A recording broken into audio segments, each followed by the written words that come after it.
Good afternoon, ladies and gentlemen. I didn't say good morning. This is a small victory. I'll take that. Yeah. Anyway, good afternoon. Welcome to twitch.tv/ice-cream-uploads. It is, I think, a Friday. I think it's a Friday. And if it is the 3rd of April 2020. My name is Graham Day, and this man in a rather fetching and matching Ice Cream Uploads esports jersey is a man that we call Baby.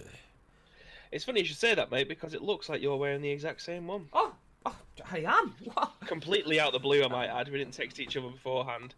Did we? To say, what are you wearing? No, we actually didn't text. It's just that people just tend to just wear these jerseys all the time because they are. What's the phrase? Shit hot. That's the phrase. That's what they are. And I mean, we can rightfully say shit hot as well because 5-game winning streak on stream straight after we were live on air yesterday, and nobody can prove it. Nobody can prove a thing because I deleted the VOD like a fuck it, like a twat. But yes, well, happy Resident Evil Day today, mate. You too. That's all that counts. That's all that counts. So what's the Resi plans then, babe? That's a very good question. After this, I need to put the podcast live because, as you may have seen, it didn't.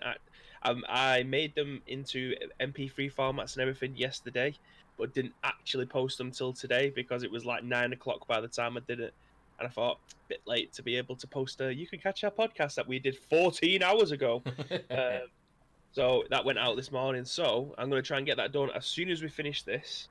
I've got a little bit of work that I need to do before I jump online, so I'm aiming for about 5 o'clock to be able to start streaming Resident Evil 3 later on. It's already downloaded. We're all good to go. Nice. So for those of you that don't know, Bibby is a moderately, kind of open to the idea of playing Resident Evil games on the channel. He's a weird super fan. It's fine. Just ask. Well, you're getting there now. Yeah, I suppose.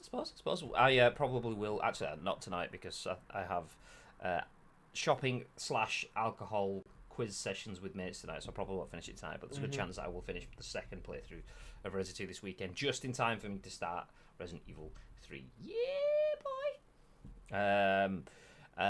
Yes, so if you want to watch the Resident Evil playthrough, make sure you hit follow on the channel. If you are watching now, hi, please feel free to jump in the chat. But if you want to watch the Resident Evil playthroughs, hitting follow will give you a notification each and every time we go live. And when we do jump back on again, when Bib jumps back on again and shits himself for your viewing pleasure, then yeah, that's the best way to be informed. Anyway, so as mentioned, I am Graham. This is Bib, and together we are part of the Ice Cream team. And in true Ice Cream fashion, this is The Scoop, your daily dose of news from the games industry, where we bring you the biggest, best breaking stories from across the world of video games. And if you are live in the chat on Twitch, which is just going up and down the side of the screen there, please feel free to drop in now with any comments, and not even just now, all the way through the show. We will give you our thoughts and impressions on each one of those stories, and we want your thoughts and impressions on our thoughts and impressions. That's kind of how this works, and it's important that you do, because we turn this into a YouTube video, as Bib mentioned already, and that video then gets turned into an audio podcast that goes out on iTunes, Spotify, SoundCloud, and a Google Play. So essentially, we have a lot of on-demand content, and that's really good because you get to pause it, you get to rewind, fast forward, do all the lovely on-demandy things. But what you can't do is chat to Bib live in the chat. So if you are live, feel free to drop it in. We have a special emote as well. If you want to sub, you get an emote that says hello. There we go. I thought you were going to do it then. I thought, is he building up to it, or is he just mugging me off? No. I was thinking, it's not the Stay Frosty one, is it? So I just went with the hello one, hoping it was right. We do have a Stay Frosty emote as well. So if you want to stay frosty, then obviously a sub on the channel will get you access to those emotes. I mean, obviously it's $4.99. If you've got the money, spend it. Job's good. If you also have Twitch Prime, !Prime in the chat, will give you an idea of how you can link your Twitch Prime to your Amazon account, get Amazon Prime, and subscribe for free. But anyway, let's jump into the news, and we have a little bit of a disappointing start to the show. Well, I say disappointing. That depends on your perspective. But let's anyway jump in. As the first bit of news written by Jason Schreier for Kotaku UK says, The Last of Us 2 delayed indefinitely. All the tears. The much anticipated post-apocalyptic adventure game The Last of Us 2 will be delayed indefinitely due to the coronavirus pandemic, publisher Sony said today. The game, which had previously been scheduled for May the 29th, is nearly done and ready to go, a Naughty Dog developer told Kotaku this afternoon. This was a decision made for logistical and economic reasons. And then there's a quote within the article that says, "The good news is we're nearly done with the development of The Last of Us Part 2, Naughty Dog said in a statement this afternoon. However, even with us finishing the game, we were faced with the reality that due to logistics beyond our control, we couldn't launch The Last of Us Part 2 to our satisfaction. We want to make sure everyone gets to play The Last of Us Part 2 around the same time, ensuring that we're doing everything possible to preserve the best experience for everyone. This meant delaying the game until such a time where we can solve these logistic issues."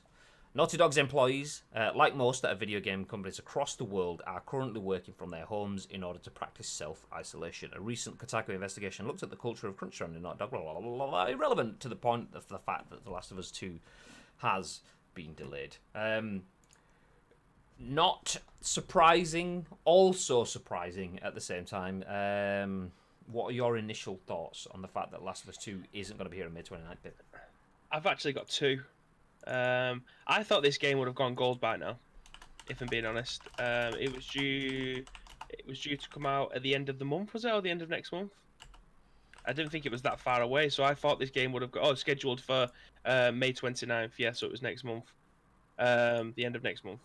So I thought this would have gone gold by now anyway, and that at least the disc printing would have started. So that was my initial thought. The second thing is, as soon as you knew it was going to be delayed, it wasn't a monetary reason, I don't think. For a lot of reports that have gone out so far, there's a lot of people saying, oh, it's clearly Sony are money grabbing and you can't get the physical copy, so they're waiting until you're able to go out and buy it. That definitely will be a reason in there as well, because they don't just want people to be able to have to wait 4 days if you've got poor internet to be able to download this game, or if you've got a capped internet usage, then again, you won't be able to play this game at the same time as everybody else. But also, it takes people to be able to print the discs. It takes people to be able to put the discs in the cases and print the cover art. It also takes people to be able to wrap it in cellophane and send it over to the distribution centers. It also takes people to drive it from the distribution center to the shops where they're going to be selling it. So as you can imagine, when most people aren't at work at the moment, there isn't a chain for the game to be printed and shipped to a place where you can actually buy the game. So as soon as it was delayed, you kind of knew that there was going to be a reason like that knocking around. But yeah, my initial thought was, has this game already not gone gold and started to be printed already? But clearly not. Yeah, my experience with games going gold. So once again, for those of you who don't know, when a game goes gold, that means the disc has been pressed. So if essentially they've gone to a point where they're happy enough that the game can be printed, and that will be your launch day content. That doesn't necessarily include. Most video games realize that the time between going gold and launching, there's extra development time, so usually you get a day one patch, but a disc going gold is the disc as it is, the full game as intended, without any extra content. Usually that in times gone by, that was the full game. Now you expect that your game will have a day one patch before you can play, and that will give you a lot of tweaks. Anyway, usually a going gold process is about 6 to 8 weeks. That's not definitive. That doesn't apply to everyone. Some games can probably do it quicker, and some probably take a lot longer for their distribution process. But usually it's around 6 to 8 weeks. So with that in mind, if Sony started 8 weeks early, they will have already been in their process. If they started 6 weeks early, that could be now. My initial thoughts would be, for a company like Sony that has to make as many copies of The Last of Us 2 that are going to be needed to satisfy the need across the world, I would have thought 8 weeks would be a minimum for those. Yeah, definitely. That said, when I say that, this is a game that's already been delayed, so maybe they haven't. Maybe they are pushed to the deadlines, and maybe they haven't started printing. Maybe the idea for them was, okay, we'll delay The Last of Us Part 2, because we can do, and that's just an option we have. And the world is a wonderful place, but then since then, shit has hit the fan in every sort of way because of the pandemic and the situation that we're in. Maybe that slowed down their finalising process, and maybe that means that they've got to the point where they're happy enough to go with it, but they aren't they haven't started their going gold process, which then potentially could mean, yeah, okay, well, we could put the game out, and rather than doing, what was it? Was it Square with the Final Fantasy VII remake saying that, yeah, it was. I think it was that the game will be available, but the chances of getting your orders or your physical stuff could be screwed up. That's exactly the same reason why I've had to get Resident Evil on a digital, because I thought I've probably missed the cut off, because I left it as long as I possibly could to find out whether or not I would have got it physical or not, and then I just thought, do you know what, the chances of me getting it physical are probably slim to none, so I will wait for this game. I'll get it on digital instead. But imagine it's the same process with this now. I've seen a few Final Fantasy discs that I've been knocking about already. Yeah, I've So seen yeah, seen quite a few Final Fantasy and a few Resi discs as well. I mean, that was earlier on in the week. But the difference that Final Fantasy has over The Last of Us is the Final Fantasy game is coming out now, so their going gold process would have been 6 to 8 weeks previously. So they will have had the majority of their going gold time frame in terms of getting the discs printed, putting in the sleeves, getting the sleeves printed, sticking those in, getting holographic stickers or whatever you have on your games, because quite a lot of games have their own versions of holographic stickers or whatever that they put on the sleeves, whatever the tiny little intricacies that you take for granted on the cases. They will have had a lot longer to do that, so their logistics are the final getting them from depots to stores to your hands, or using postal services or whatever. So the majority of their hurdles have been crossed. So potentially it could be a case of Sony usually would have been printing 10 weeks, maybe 12 weeks before, rather than 6 to 8. But having been delayed, and having, since they've announced that delay, all of their staff working remotely, doing the development, doing the artworking and stuff. We were speaking about yesterday for, what game were we talking about yesterday? It was Bethesda's conference being delayed. So Sony's had all of that same sort of issues. They've not been able to finish the game as freely as they would have liked. I say Sony, I mean Naughty Dog.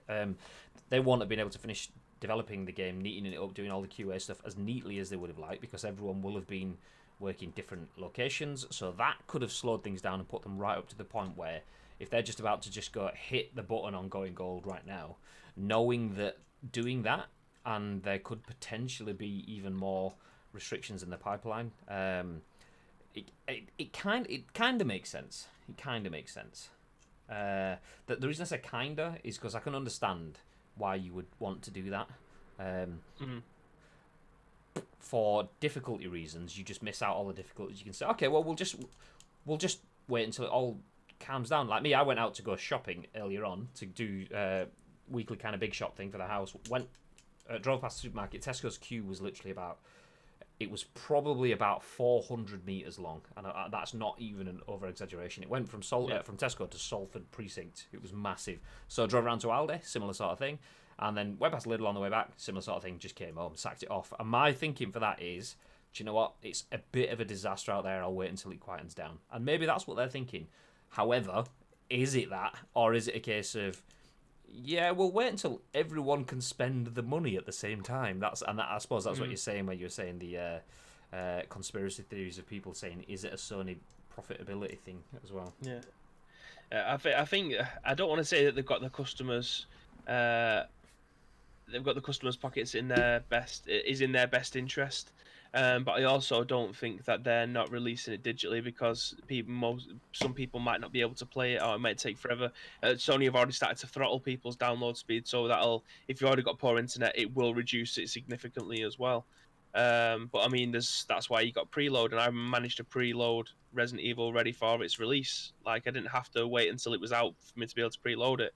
If you got it pre-ordered, I think there's like a 5 or 6 days beforehand you can preload it, so when it actually unlocks, you can play it straight away. So I don't know. Could they have released it just digitally? Yes, but that isn't their intention. They obviously want to be able to have the experience where people can go and collect it themselves, but that isn't possible at this moment in time. So they have got a couple of good outs with them. Not if it has gone gold or was going gold sometime soon. They haven't been able to do that. So I don't know. We don't actually know what their reasoning is. they've released a statement, but I think it just seems to be a lot of words that could be smoke and mirrors for a completely different thing. I don't know. The logistical reasons is probably the one that I would go with if I was a betting man, which I am. But they haven't offered me odds on that, so I won't touch it. No, I'm happy enough knowing how good a company is in terms of looking after their community. I mean, whether you've got issues like the culture of crunch and stuff, which was mentioned at the end of the article. I mean, take or leave that. I mean, that's a completely separate conversation. Just like we touched on something yesterday, and we kind of just left that alone. But Naughty Dog, forgetting the issues potentially with crunching their staff, but their communities, they look after their communities. They provide content. They give good quality games. They give customer services. They have all sorts of ways for communities to build in terms of merchandise and things around the games as well. And Sony know how important The Last of Us is as an IP, as a symbol of the PlayStation's domination. So I can't imagine that they would risk that, the favour and the goodwill that Naughty Dog and The Last of Us has, just for a few extra sales. I believe the comment. So Naughty Dog's comment where it says, "We want to make sure everyone gets to play The Last of Us Part 2 around the same time, ensuring that we're doing everything possible to preserve the best experience for everyone."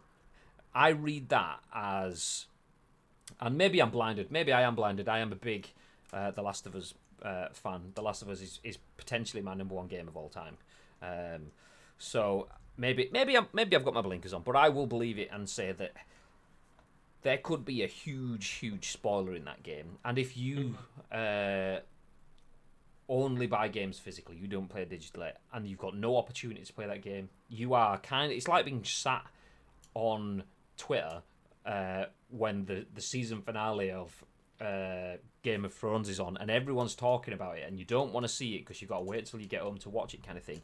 If the game is released digitally and shitloads of people are playing it and it's amazing and wonderful, but you've got to wait 3 to 4 weeks, maybe longer or whatever, until stock's back in so you can play through the game yourself, and to find out that in all this time Joel's actually been an alien. Oh my god, he's from the planet Mars or whatever bullshit. It's clearly not. I'm just trying to keep away from any potential spoilers, not that I know anything about it. But yeah, just having that ruined for you, after waiting 7 whole years to play a sequel, and then having it ruined for you, I do kind of see it. And if that's the reason that they're doing it for, then I'm completely on board with that. Yeah.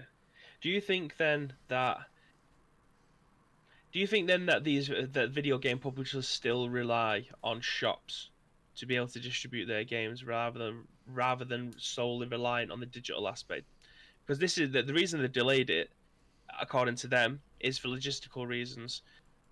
They've bought themselves some time to be able to put patches in the game if, for whatever reason, some things don't work as well as it should do. And they was expecting a day one patch alongside the video game being released physically. So, do you reckon that they still hold brick and mortar stores in high regards when it comes to distributing their games? Do you think they rely on them solely, as well as, well, I say it solely means just a single thing, but clearly they have a reliance on selling them in stores as well as digitally? Because I mean, they could have cut out the middleman entirely if that was the case and just sold it on their own website rather than just selling it to the likes of GameStop, wherever it may be, and getting shipped direct from their warehouse. So do you think that they still have a hand in the stores that could potentially distribute this game for them, and that's the reason why they wanted to hold it off? Well, question first. The first question that I'll take from that is, do they rely on the physical stores? This is based on the US, so potentially representative of different countries, but obviously could have some sort of fluctuation. But 2009, actually, let's go back to 2013. Or even that, actually, 2013 in the US, there was a little bit more of a lean towards physical sales. Actually, no, I'll tell a lie. It had gone by then. So in 2013, 46% of all games sold in the US were physical. 54% were digital. Compare that to 2018, which is 2 years ago now. So probably not entirely relevant anymore. But 83% of all games purchased in the US were digital. only 17%. On PlayStation. This is just breakdown of US computer and video game sales from 2009. It doesn't say which formats. So this could include Steam, so it could be absolutely skewed one way or the other. But just keeping that in mind then. So if in 2015, 31% were physical, 26% the next year, 21% the next year, 17% the next year. So it's going down 4-ish, 3-ish%. So that I reckon we're probably looking at around 13 to 15%, if that trend continues, of all games being sold in physical stores. So, do they rely on them? No. Can they deliver without them? Yes. But will they provide a nice share of profit for them? Yeah, probably. I don't doubt that the physical stores would be enough for some companies to completely get by. I know the way that we work with companies, some companies hardly even looked at digital sales a couple of years ago, never mind like living off them. And even still to this point in time, some of the companies that we work with have taken a move to focusing on digital within the last year, the last couple of years. Some hardly even look at digital. Nintendo don't. So yeah, I mean, I completely. I don't think they need them. I think they're happy to have them, but I wouldn't have said, judging on the way that they're wording that was the issue, because I believe that if they're saying that the game is pretty much done, they can pretty much fire that out as is, and they've still got the best part of a month and a half to go before or just less than 2 months before they can deliver it. They've got plenty of time in that respect to deliver it. The issue would be making sure that everyone gets it at the same time. So I don't think it's a case of they are held to task by having brick and mortar stores. As players, hi by the way. I did see your message before, but we've been waffling for a long, long time because you know The Last of Us. Morning. Sorry, afternoon. Jesus, I was the first one to do it today. Hey. So yeah, I don't think they're held to task by having to deliver to retail stores, but I believe that, I mean, that will probably help. There's probably financial reasons for doing that. In the same sense as brick and mortar stores are probably going to go, well, we're not going to buy as many copies of you. If we don't get it until 4 weeks later, then usually we would forecast 100,000 sales. But because we're getting it 4 weeks after it's come out, we're going to take 40,000 sales. We want 40,000 copies. So you do get that sort of retail purchase. There are discussions where developers or publishers are trying to sell as many copies of their games as they can to stores. We want you to take 100,000. Well, we only think we'll take 30. Okay, well, if you take 100,000, we'll allow you to send a certain amount back. But that gives you then more incentive to sell the game. If you sell more, you get more money, we get more money, and we'll sell you whatever. We'll give you a better deal next time. That sort of stuff actually happens. I don't deal directly with it, so I don't know the ins and outs of it, but I know those are the gists of the conversations. So that's the thing as well. If they release it digitally, a lot of the retail stores are going to well, we change our forecast. We're not taking 100,000 off you. We'll take 40,000, which then changes figures and everything everywhere. So good afternoon, Mr. Tanvir. How the devil are you, sir? Hello. There's a man that might know a little bit more about the retail side of things, although that would be an absolute essay and a half probably to put into Twitch chat. But I know that's generally how it works. A store will want to buy their figure of games. You as a publisher will want them to take this figure of games. Ideally, they would match up. Quite often, you as a publisher want the store to take as many games as they can, because that puts the pressure on the store to have to sell those games, which then makes everyone win. So by leaving it later, by delaying The Last of Us in stores because of the logistics caused by the pandemic, then that will affect forecasts going forward as well. Not that I think that is the main reason. I think that will be a part of the conversation for sure. But the fact that they want it to be a universal thing, the fact that the hearts and minds of people were won by The Last of Us. If anything that can upset the apple cart would be detrimental to a series that is so fondly looked at. Right decision for the delay from logistical, financial, and safety point of view, in my opinion. Yeah, absolutely. Got baby over to you while I blow my nose. Oh yeah, I actually saw Asim's picture this morning. So he's got Resident Evil 3 and Final Fantasy already. I am not jealous at all. I still think I know I'm devastated at the fact that I did not get that game digital. So I will pick it up next year, like when it's £7 or whatever it will be. What do you mean physical? Yeah, physical ones. Yeah, I mean, I had to pick it up digital, but Asim's got both of them physical. Yeah, you said that I'll pick it up digital next year, so I was like, Oh, okay. I was like, who? We did it. But yeah, I will be looking to pick that up ASAP, Rocky. ASAP. So yes, in short, if you are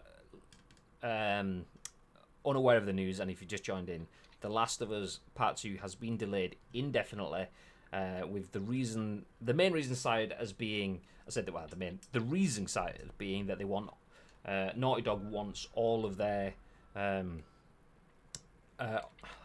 didn't specifically name it, but all of their fans to be able to play the game at the exact same time. That's essentially the gist of what I'm trying to get at, but yeah, I didn't want to put words in their mouths, but yeah, that's what we're getting at. They don't want the logistics to make people not be able to enjoy it at the same point as everyone else. So, completely understandable. Sucks a little bit, but yeah, good things come to those who wait. I am not asked about rushing into The Last of Us. I've waited 7 years. Yeah, exactly. Yeah. Waited this long. We can wait a little bit longer. Yeah, exactly. And not only that, We've got it's spacing out the games now, isn't it? Because we've got Resident Evil, then we've got Final Fantasy, and then I mean Final Fantasy is split into 3 chapters, isn't it? I'd say you've got 100-hour game there if it's a full game, but it's not. Actually, it's like, is it actually split into 3 chapters? Though? I know it's sure split it's into 3 chapters, but as far as I'm aware, they didn't specify the number of chapters that it would be split into. Well, I think the rumor was 3. Oh, see, Because there was going to be saying that this was going to be going on into the PlayStation 5 as well. It wasn't just going to bring it. It wasn't just going to be staggered throughout the year. It was going to be a long process of being able to play them on the PlayStation 5, which is probably one of the reasons why it was going to be PlayStation 4 compatible in the first place. So you don't have to rebuy it again for the PlayStation 5. I mean, GG's to Square Enix for taking a big leaf out of the cinematic universes out there. I mean, we could do it in one, but we might as well get those sequel payments, motherfucker. Here's a question: do you think The Last of Us 2 will be a PS5 launch title now? Ooh, good question. I don't think they'll wait until November, October time for it to come out. I think it'll be out before then. I mean, it's a very expected to be remastered for the PlayStation 5. It wouldn't surprise me if they've had, if they already started to create assets in 8K or whatever it is, 700 billion teleflops or Christ knows what's in the PlayStation 5. But it wouldn't surprise me if they already started to build the game out in that resolution anyway, to be able to upscale it or remaster it as soon as it comes out for the PlayStation 5 anyway. So I reckon if there was going to bring it out on the PlayStation 5, it'll be 2 years from the day that the PlayStation comes out. I don't think they'll do it straight away. I agree. I don't think it will be a PS5 launch title now in that sense. I think it. I mean, it will be included in the launch lineup, but yeah, I believe it will be out before on the PS4. And the reasoning for that is the wording of. I'm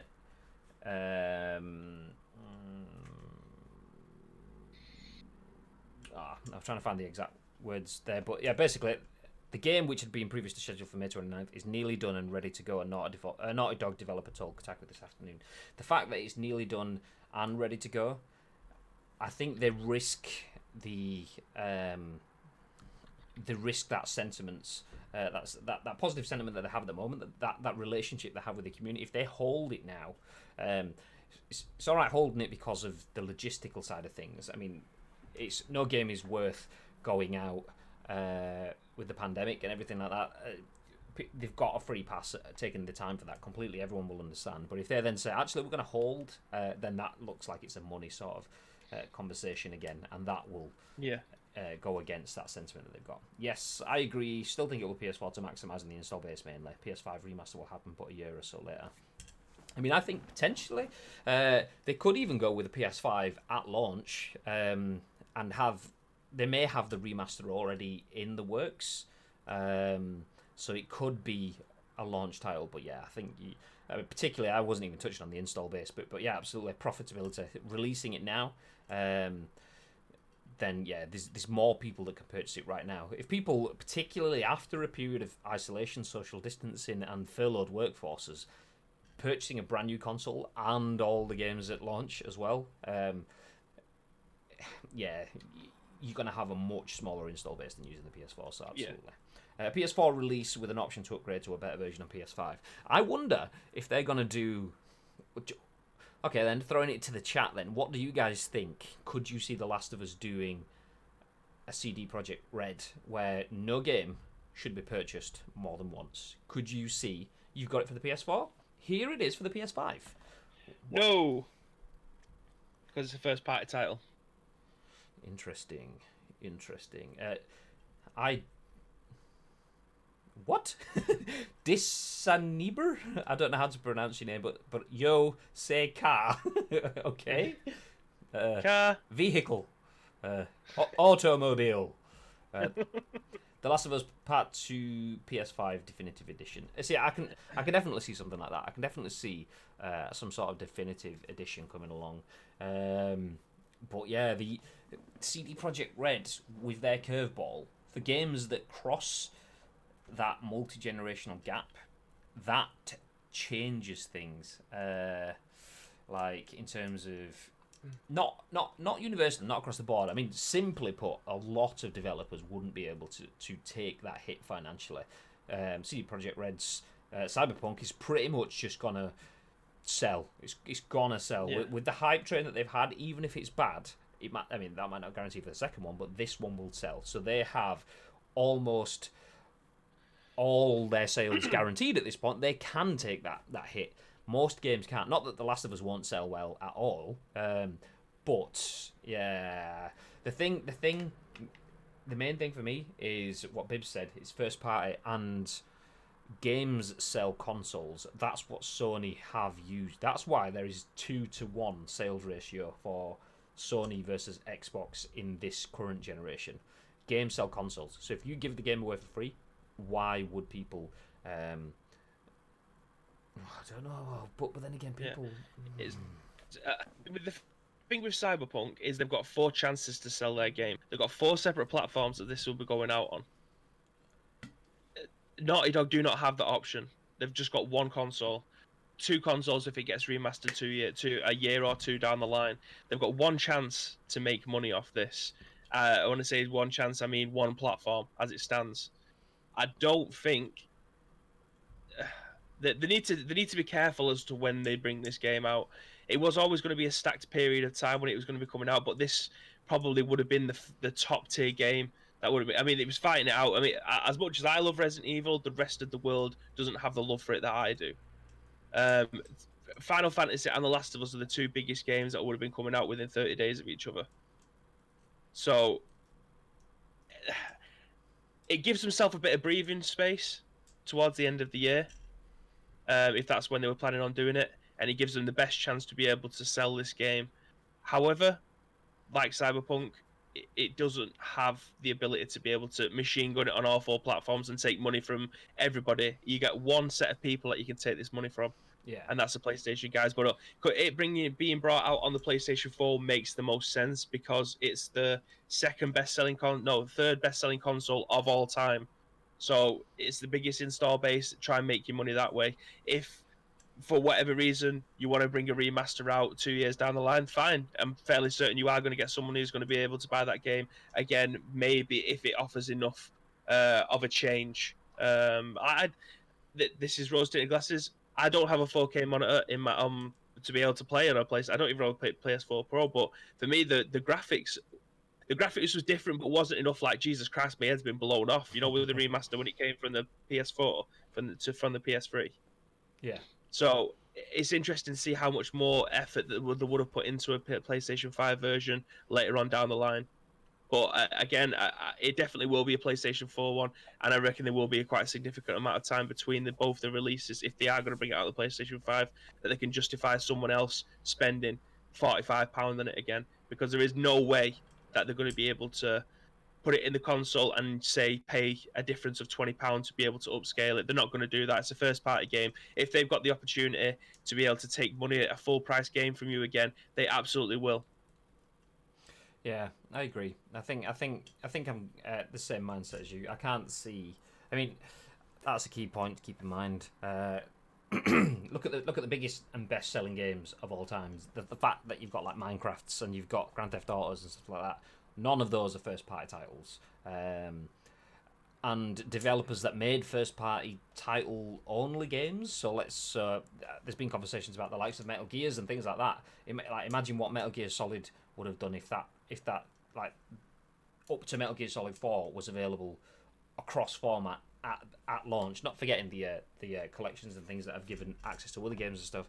Not Metal Gear Solid 4, but yeah. Would that have been one of the biggest selling games of all time if that was available across format? Yes, it's definitely cemented its place in history, but with a certain section of the audience, a very large section of the audience. But yeah, so that whole side of the conversation, if you only have one audience to feed from, not four, your chances for potential growth, and that growth is many things, because people go, yeah, but they'll earn enough. They'll earn enough. Yeah, they'll earn an absolute fortune. But that fortune is relative. If you've earned a fortune that's more money than people can conceive, but your competitors who are making games that are competing against you have twice as many officers and are rolling out twice as many games, twice as many updates, and then yeah, the costs and stuff are relative. So whilst it might be a large amount of money, it's a very costly industry to be in as well. I mean, let's say the Naughty Dog. Let's forget Uncharted happened. It's 7 years since the team working on The Last of Us released a game.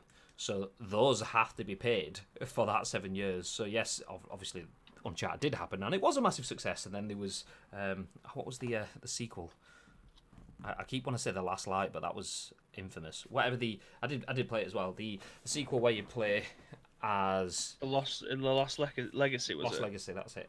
There we go. So Lost Legacy, decent enough DLC add-on. Obviously not as good as the main game, but that's kind of to be expected. So obviously things like those have kept. Oh, Hacky as well. Hi, welcome to the chat. Two people with the Lost Legacy dropping in the chat. Ask him as well. Thank you very much. Yeah. So the Lost Legacy was good.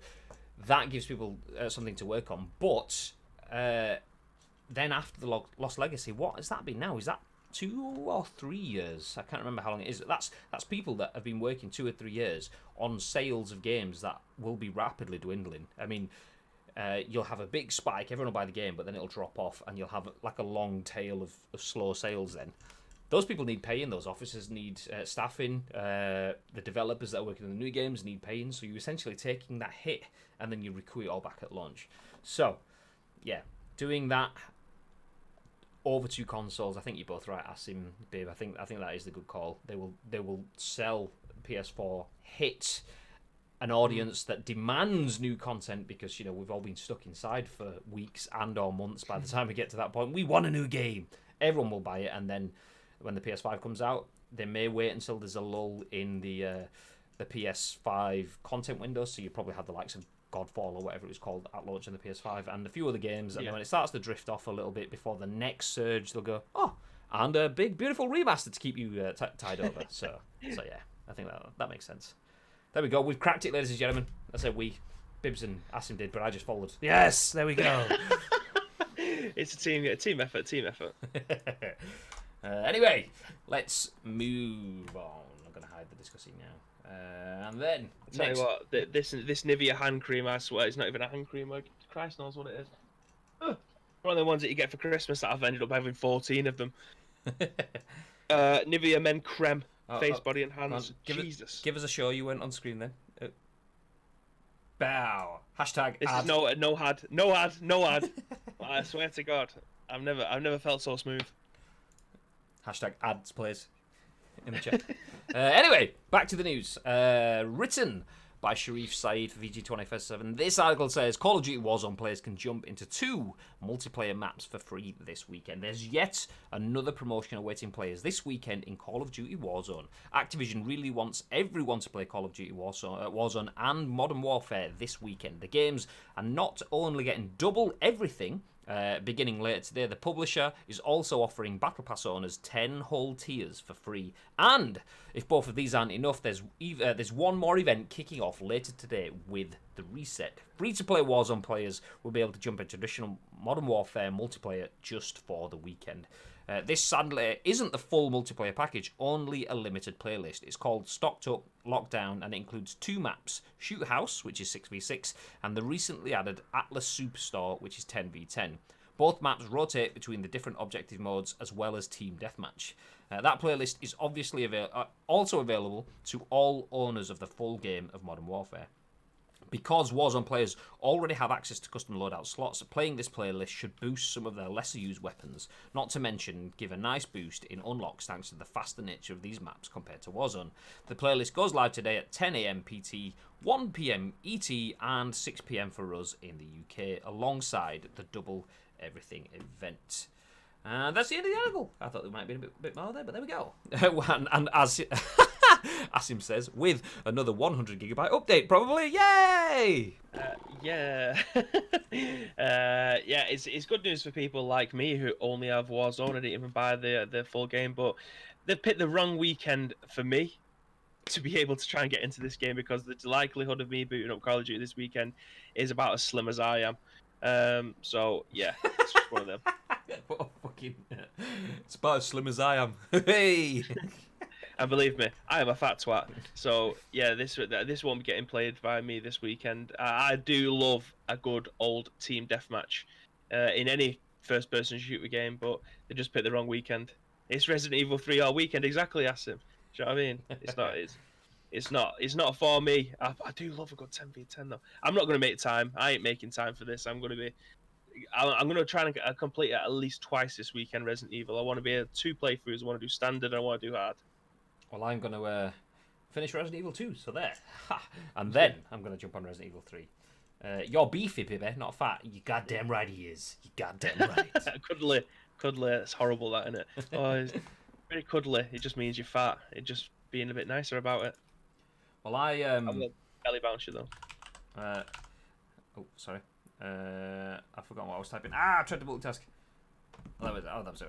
Warzone. There we go. I forgot what we were talking about then. Warzone 3 maps this weekend.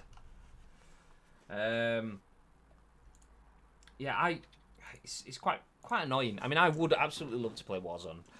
Would love to play some Modern Warfare. I haven't played any Modern Warfare. I don't have Modern Warfare. I've been intending to get Modern Warfare. My intention was I will wait until the Battle Royale comes out and I will get Modern Warfare. Obviously, the Battle Royale came out and it was free, so I don't need to get Modern Warfare.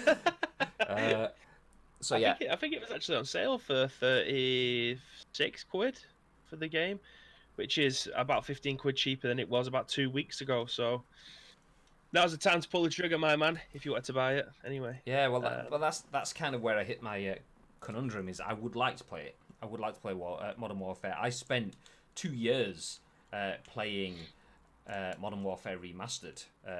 Never mind actual Modern Warfare, the full game. I'm talking about obviously the COD 4 remaster.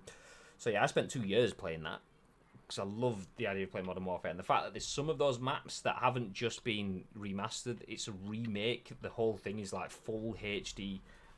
When I'm watching people play it on stream and I'm seeing parts of maps that I recognise, it's like, oh. But yeah, my conundrum is, am I gonna play it? Is it worth it? Because I have the likes of Resident Evil 2 that I want to go through and play. Yeah. Obviously, straight after playing Resident Evil 2, I'm gonna jump straight into Resident Evil 3. It'd be daft to go on to something else and then come back to it when I'm in that sort of mindset. It absolutely screams for it. So that's a couple of weeks at least, and then I've got just a bajillion and one things that I will play through at some time. So I don't know. I can see myself getting it, but I can't see myself getting it when they want me to. Clearly, they want me to get it now because I'll be bought into the idea of getting the battle passes and getting the free tiers and multiple battle passes to follow. But I already have that relationship with PUBG, so I can't see myself getting this. I've not switched Fortnite on for 2 weeks, so I'm 2 weeks behind in the challenges there. I was up to date at one point, and now I'm like 2 weeks behind again, so that's a load of challenges that I need to do. Well, I haven't done the first week challenges. All I did in the first week was run up a ramp and drop off it and die with you and Alfie on stream. So, yeah. This is a perfect segue, which is why I brought it up. What, into Fortnite? No, into the next news story, which is... Yeah, actually, just checking. Yeah. I was looking at the other one. That's when I said what Fortnite is a segue, because I thought you were segueing into what I thought you were. But then when you said it, I was like, is he not segue? I don't know. But anyway, the segue was, there we go. Let me make it full screen for you. So, written by Michael Beckwith for Metro, Deadpool is dropping into Fortnite later today, confirmed by Deadpool himself. So yes, I was about to say I haven't done any of my Deadpool missions. I've not even finished like the week 1 stuff, and then that's where I was going to segue into it. But you had already started a segue whilst I was already in a segue mission. So Sweat exception. Morning, LP. Afternoon. Jesus Christ. Yeah, it's afternoon. Need to get out of that format. Fortnite has been teasing a Deadpool crossover since the current season began, and the Merc with a mouth is now finally joining. When Fortnite Chapter 2's long-awaited second season began, the focus may have all been on all the secret agent stuff, but arguably the real draw was the teased inclusion of Deadpool, one of Marvel's most popular characters. Initially, he was delegated to a simple cameo, appearing on the Battle Pass menu, where he offered special challenges that mostly consisted of finding his missing stuff. Soon, though, he'll be joining the game proper as an alternate skin. In fact, he should be dropping later today, as confirmed by the Merc with a Mouth himself on his official Twitter account. So here's a tweet from @Deadpool. Starting tomorrow, I'm crashing this party. There'll be music, tacos, and a whole lot of Deadpool. Trust me, you don't want to miss this. The tweet doesn't confirm much else, only stating that he's bringing music, tacos, and a whole lot of Deadpool, though the accompanying picture suggests that he'll be taking over the yacht, something that was discovered by data miners. Apparently, he'll be hijacking the battle bus as well. You can probably expect his skin to be unlocked once you've cleared all his challenges, and if you don't know where to find him, though, check the Battle Pass menu again and look for event above and to the right of the challenges menu. Select that to be taken to Deadpool's room, where you can find a computer that has a challenge list, and you will need to complete them in order, starting with finding Deadpool's letter to Epic Games, which can be found on the ground next to the computer monitor. The aforementioned data mine also revealed that Deadpool will have a second skin, which is just his regular outfit minus the mask, so we can get to see his beautiful face. This may not be the first time Fortnite and Marvel have crossed over, but Deadpool's inclusion seems to have had a lot more effort put in to make him feel like a part of the game's world. It's also interesting that, unlike previous crossovers, this isn't tying with a new movie or show. Given Deadpool's personality, though, he's a pretty perfect fit for Fortnite. Yeah, there we go. I think, do you know what?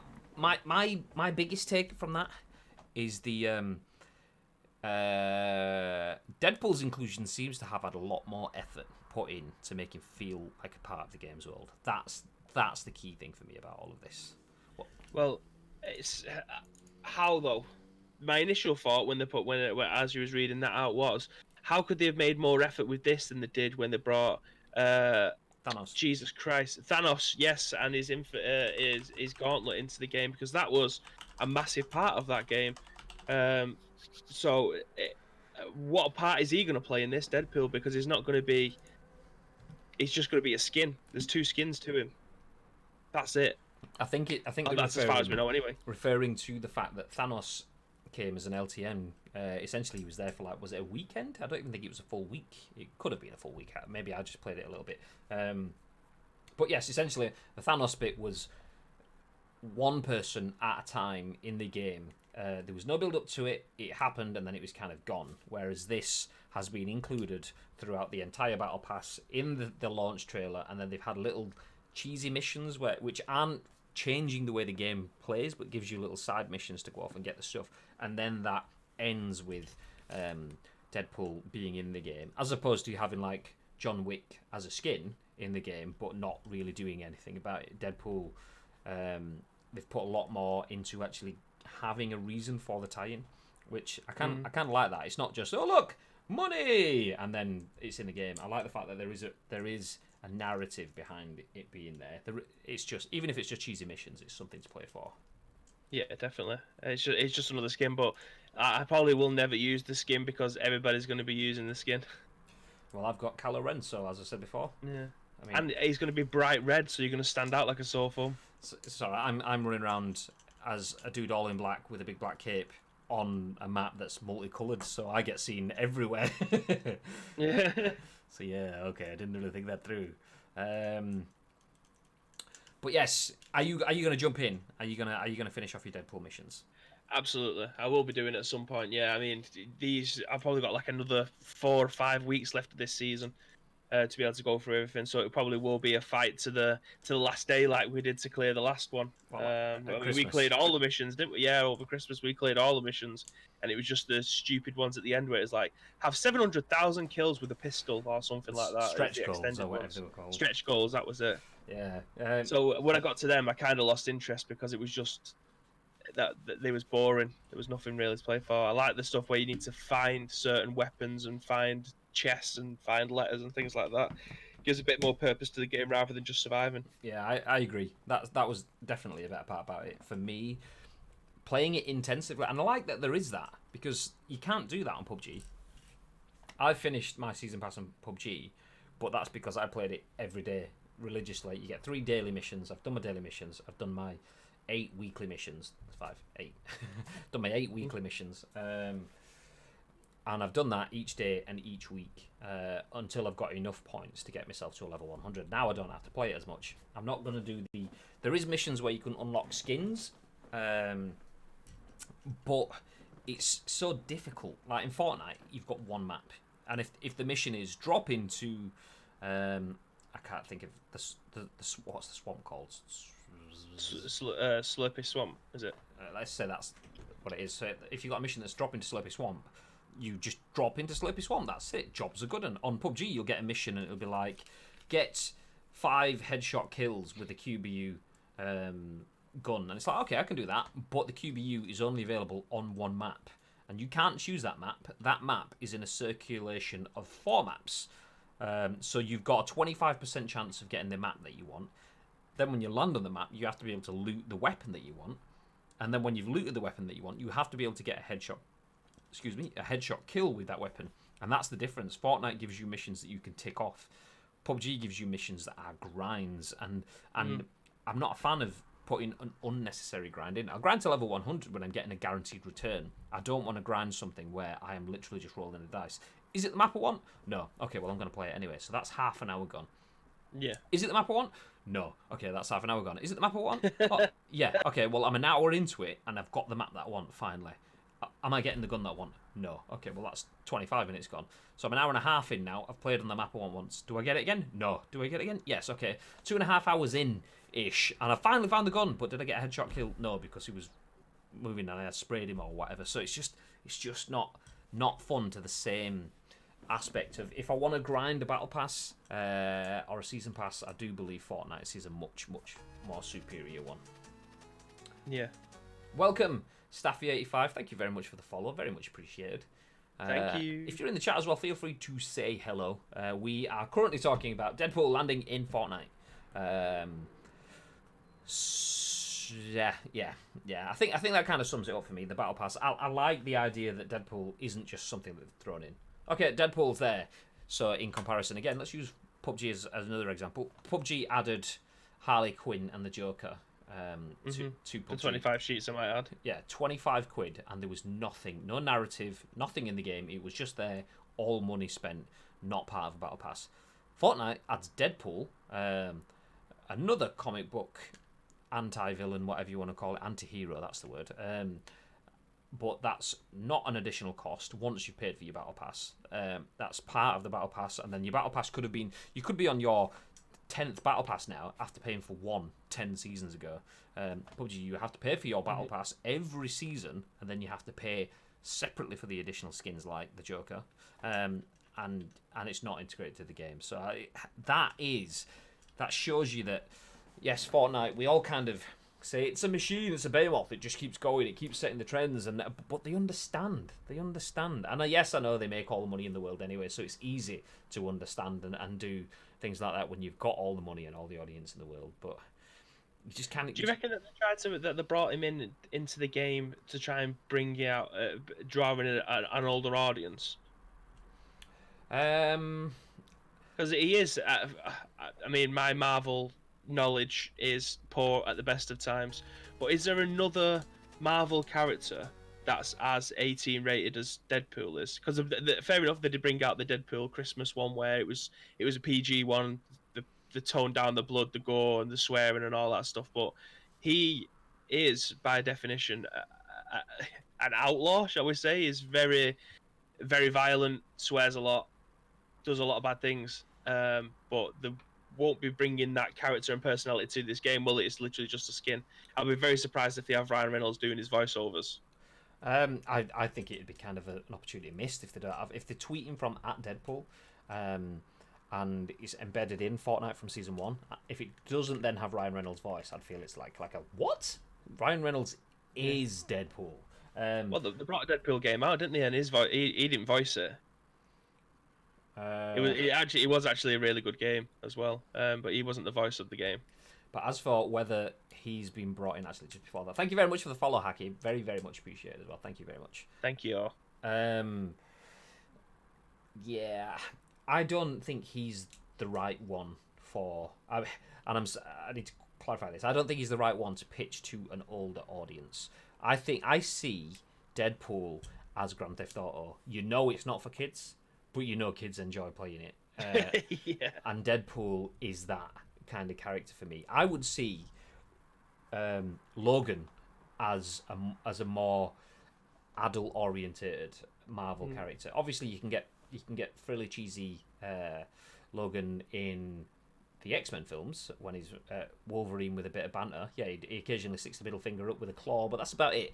But you know that there's a darker element to that. I would see pushing on with that sort of Logan aspect as being more of attracting an adult, an older audience. Then I'd see that being as more effective than using Deadpool. That said, what Deadpool does do is what GTA does, and that applies to an older audience whilst also not alienating a younger audience. It essentially universally applies to everyone. If you want someone, a superhero that wears his underpants on the outside of his costume, Deadpool can fit that niche for you. If you want someone that's absolute banter, Deadpool can fit that niche for you. If you want someone that's blood, guts, and gore, Deadpool can fit that niche for you. If you want someone that has a really, really tiny hand and make masturbation jokes while holding a unicorn, Deadpool can fit that niche for you. So yeah, he kind of does everything. So I think it's kind of a safe bet in that sort of respect.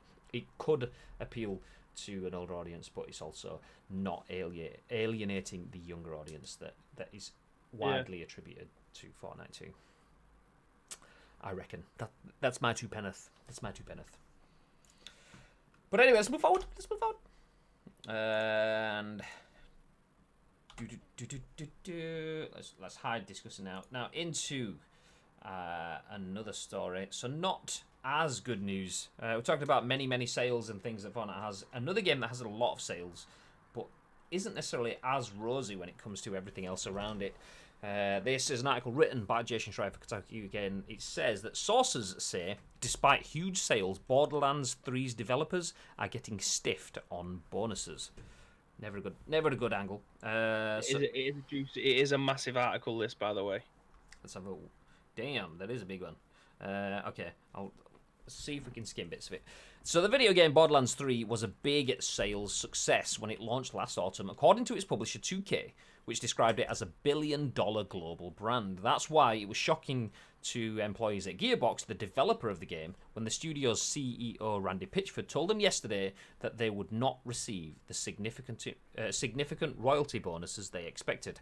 Employees at the studio will get small bonus checks, but nothing close to the tens of thousands or even hundreds of thousands that many expected.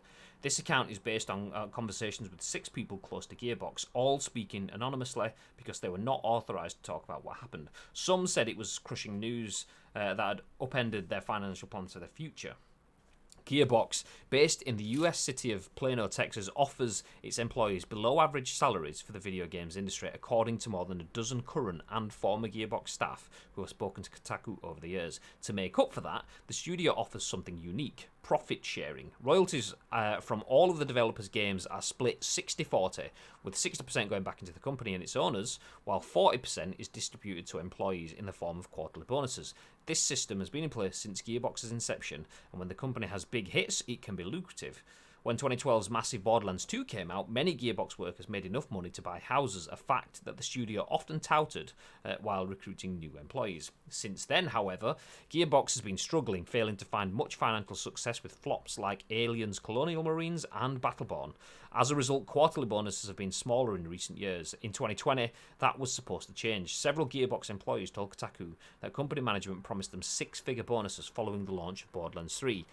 The more years they've been with the company, the larger the check. This vision of financial success helped Gearbox's developers get through many long nights and weekends working on the game. Then, in a meeting yesterday, Gearbox boss Randy Pitchford told employees that Borderlands 3's bonus checks would be significantly lower than they hoped, according to the three people who were present.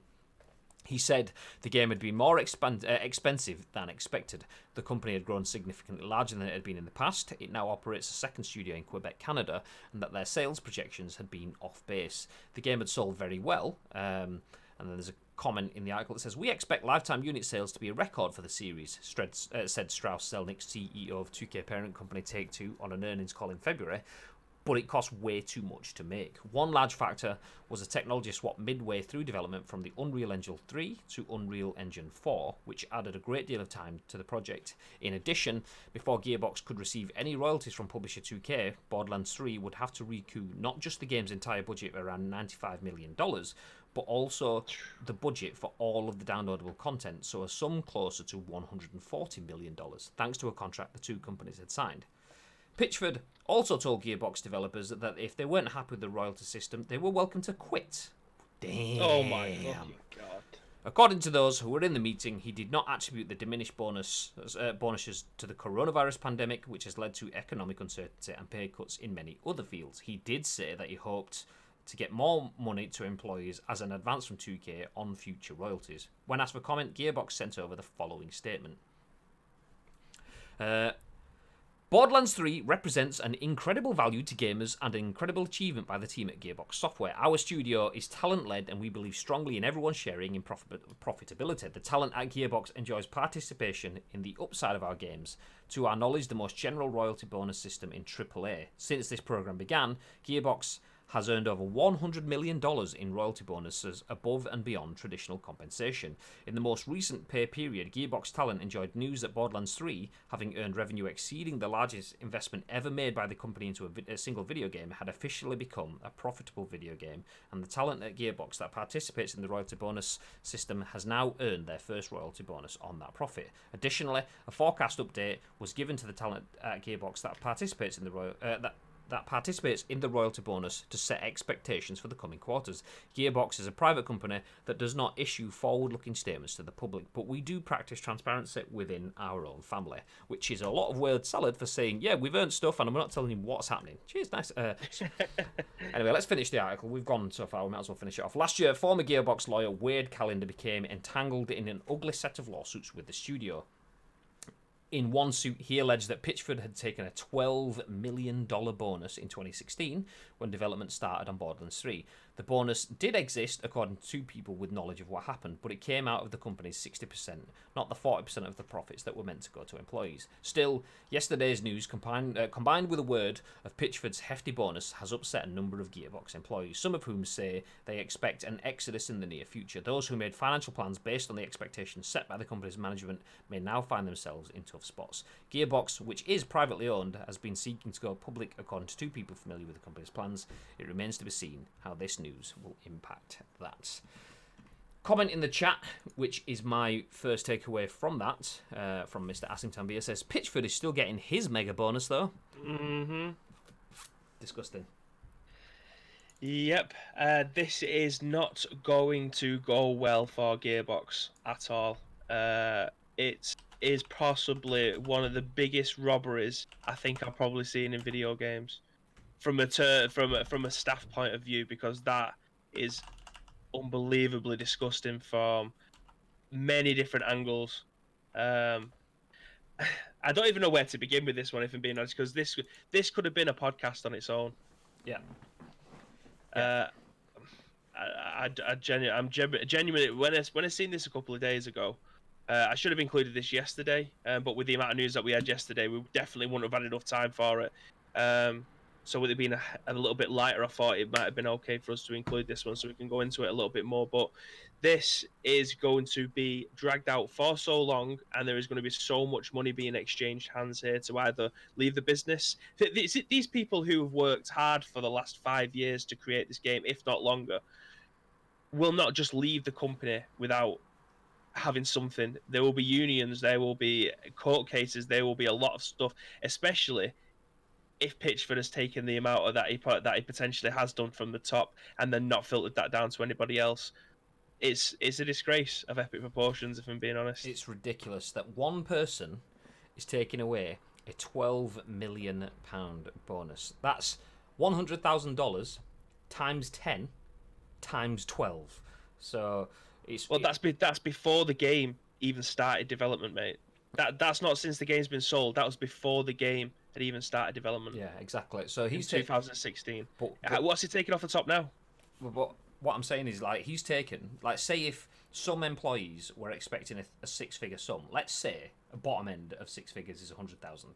Let's say that they've worked through development on duff wages since 2016 when the development started. So it's 2016, 2017, 2018, 2019, and 2020. 5 years of development. Well, 4, because obviously we're at the start of 2020, but 4 years of development, let's put it that way.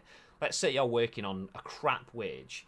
You're not going on holidays. You're not buying the new car. You're not living a lavish lifestyle because you are living in the pockets of the developers, the business that you're developing for, with your sights set on that big payday at the end. This is going to be shit for 4 years, but it's going to be worth it. We'll get enough to buy a house. Boom, that's it.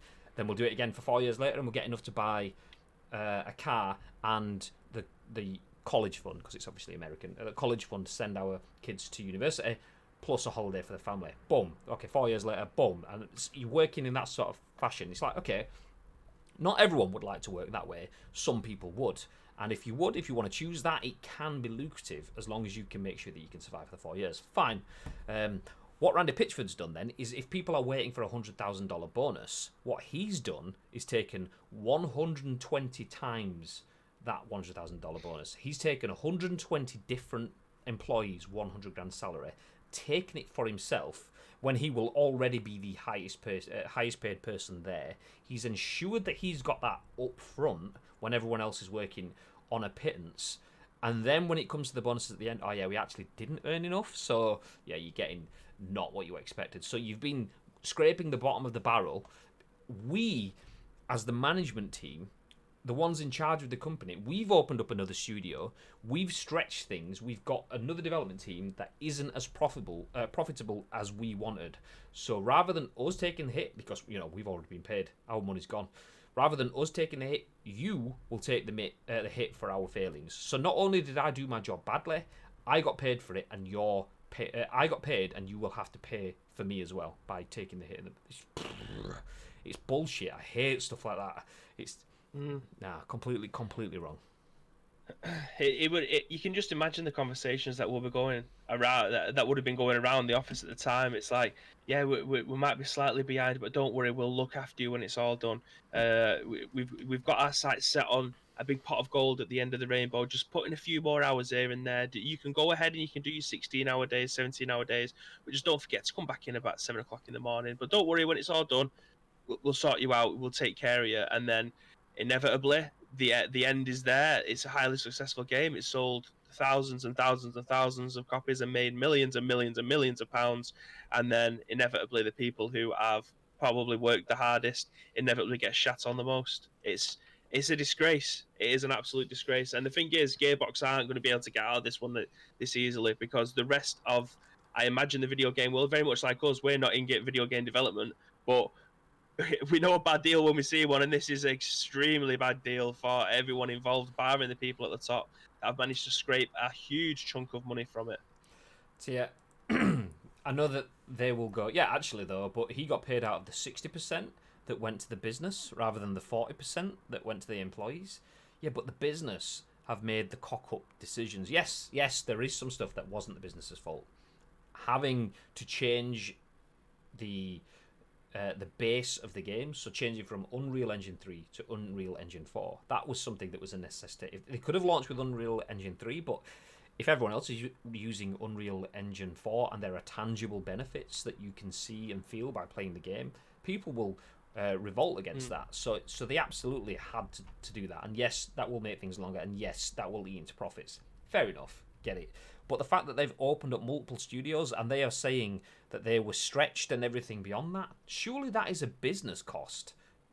Take that from the 60% of the profits that the business, like, don't go to the profits and go, okay, don't take your profits and go, okay, well, these are all the money. This is all the money. 40% for you, 60% for you. However, before we give those, let's put it all back in the middle, and we'll take off the cost for the studios and stuff. That's not a profit side of things. That is an additional expense that you've added on and not calculated properly. So you, as the business, have failed there on your side of it, not the employees.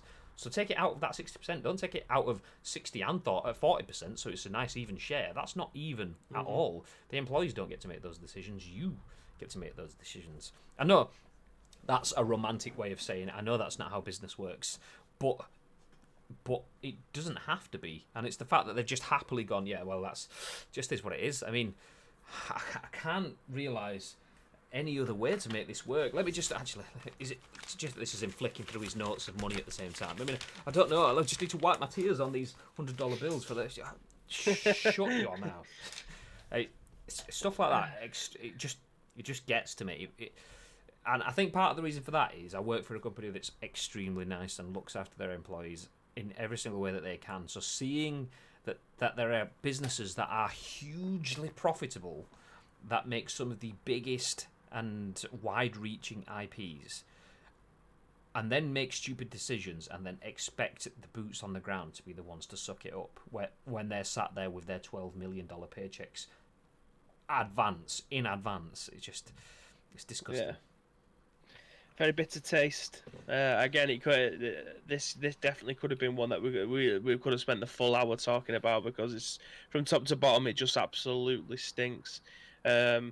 But again, the top and bottom of it is this will be dragged on for I imagine the next 2 or 3 years in and out of court, because they ain't going to get away with this. It's not going to happen. It wouldn't surprise me if the dev team walked away and they wouldn't be able to bring out another DLC for this game in the foreseeable. The only thing, though, is, like, there is a comment, the worst comment, and I kind of emphasised it when I said it. Where was it? Pitchford also told Gearbox developers if they weren't happy with the royalty system, they were welcome to quit. What kind of shithousery is that? I mean, you're an absolute shithouse if you're willing to say that. If you're not happy with it, just quit. So it's basically like, if you're not happy with the bonus that you've earned, leave it. Yeah, no, that's not how it worked. The difference is, Mr. Pitchford, is that you've got your 12 million up front, so you can quit. You've already got it in the bag, and you can leave. These guys have worked for 4 years with the idea of getting their rewards. You've had yours, and you're probably going to get another one now, let's face it, because, you know, you're an employee as well as part of the business. But these people haven't had that luxury, so they can't just quit. They were planning on that to pay for the college fees, to pay for the cars, to pay for the hotels, to just pay for, not hotels, just houses, to just pay to survive.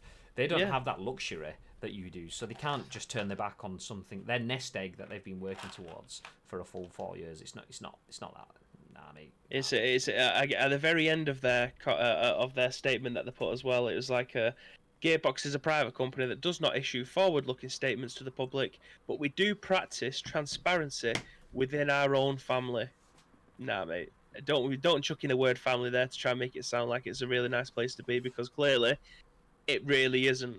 And you're just trying to disperse whatever kind of negativity that you've got there to say, no, we are actually one big family. We're just having a very small disagreement at this moment in time, but it will be resolved. It will be resolved, but I'm guaranteeing now it will not be the answer that you want, and it will not be the resolution that you think that you're entitled to.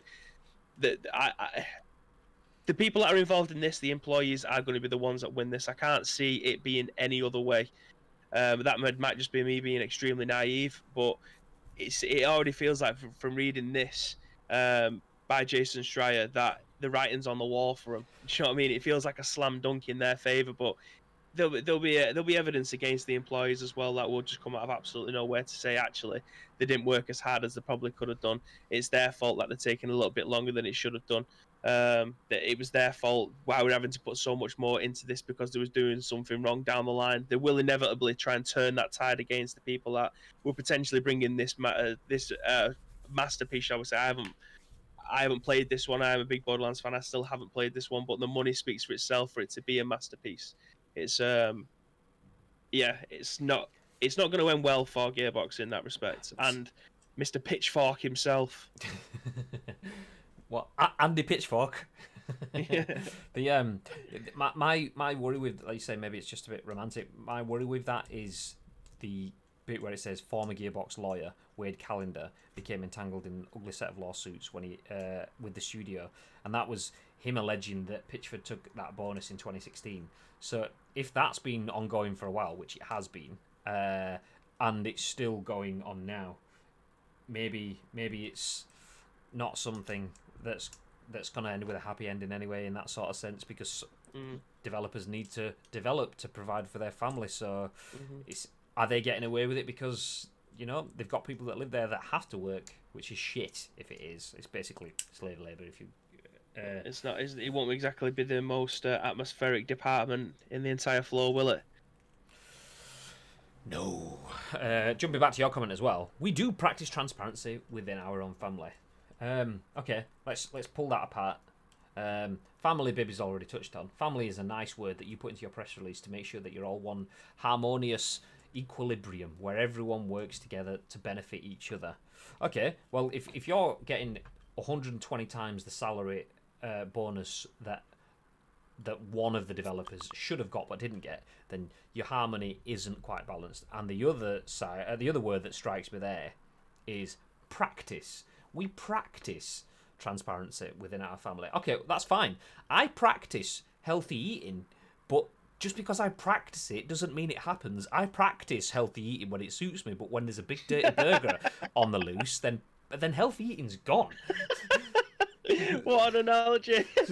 So practice all you want. Practice means nothing. What practice says is, okay, if it benefits us, we will be transparent. That's what practice says to me. Are you transparent or are you not transparent? If you practice transparency, if you put the word practice in there, you aren't transparent. If you don't say, we are entirely transparent with your family, you aren't transparent. You can't be transparent when you want to be. That isn't transparency. So if you practice transparency, putting that pre-modifying word in your statement is you might as well say, look, we're not very transparent. Or we're transparent when we want to be, when it suits us. Because, yeah, I practice not eating burgers until there's a burger, and then I eat the burger. So I, just like you practice transparency, you're well transparent until you don't want to be transparent. So that's not the same thing. Sort it out, mate. Yeah, it's an absolute mess. But again, I think it's going to be dragged out for a while because there is a lot more to lose for a lot of people who are considered to be the main reason why the game is such a large success. So we'll see where this goes down the line, but it's going to be a very messy lawsuit, I think. Yeah, and I hope it is. And I hope they get their just desserts, and I hope the employees get their just rewards, because they fucking deserve it. Without the hard-working people at the bottom, then you're not going to have any form of game. Take your 12 million, sit on it, and then... Anyway, I think we're done. I think we are done. We are done for the day. Thank you, everyone, for being involved in the chat. Very much appreciated having you here. And thank you for the new followers to welcome to the Ice Cream team. For those of you that don't know, my name is Graham.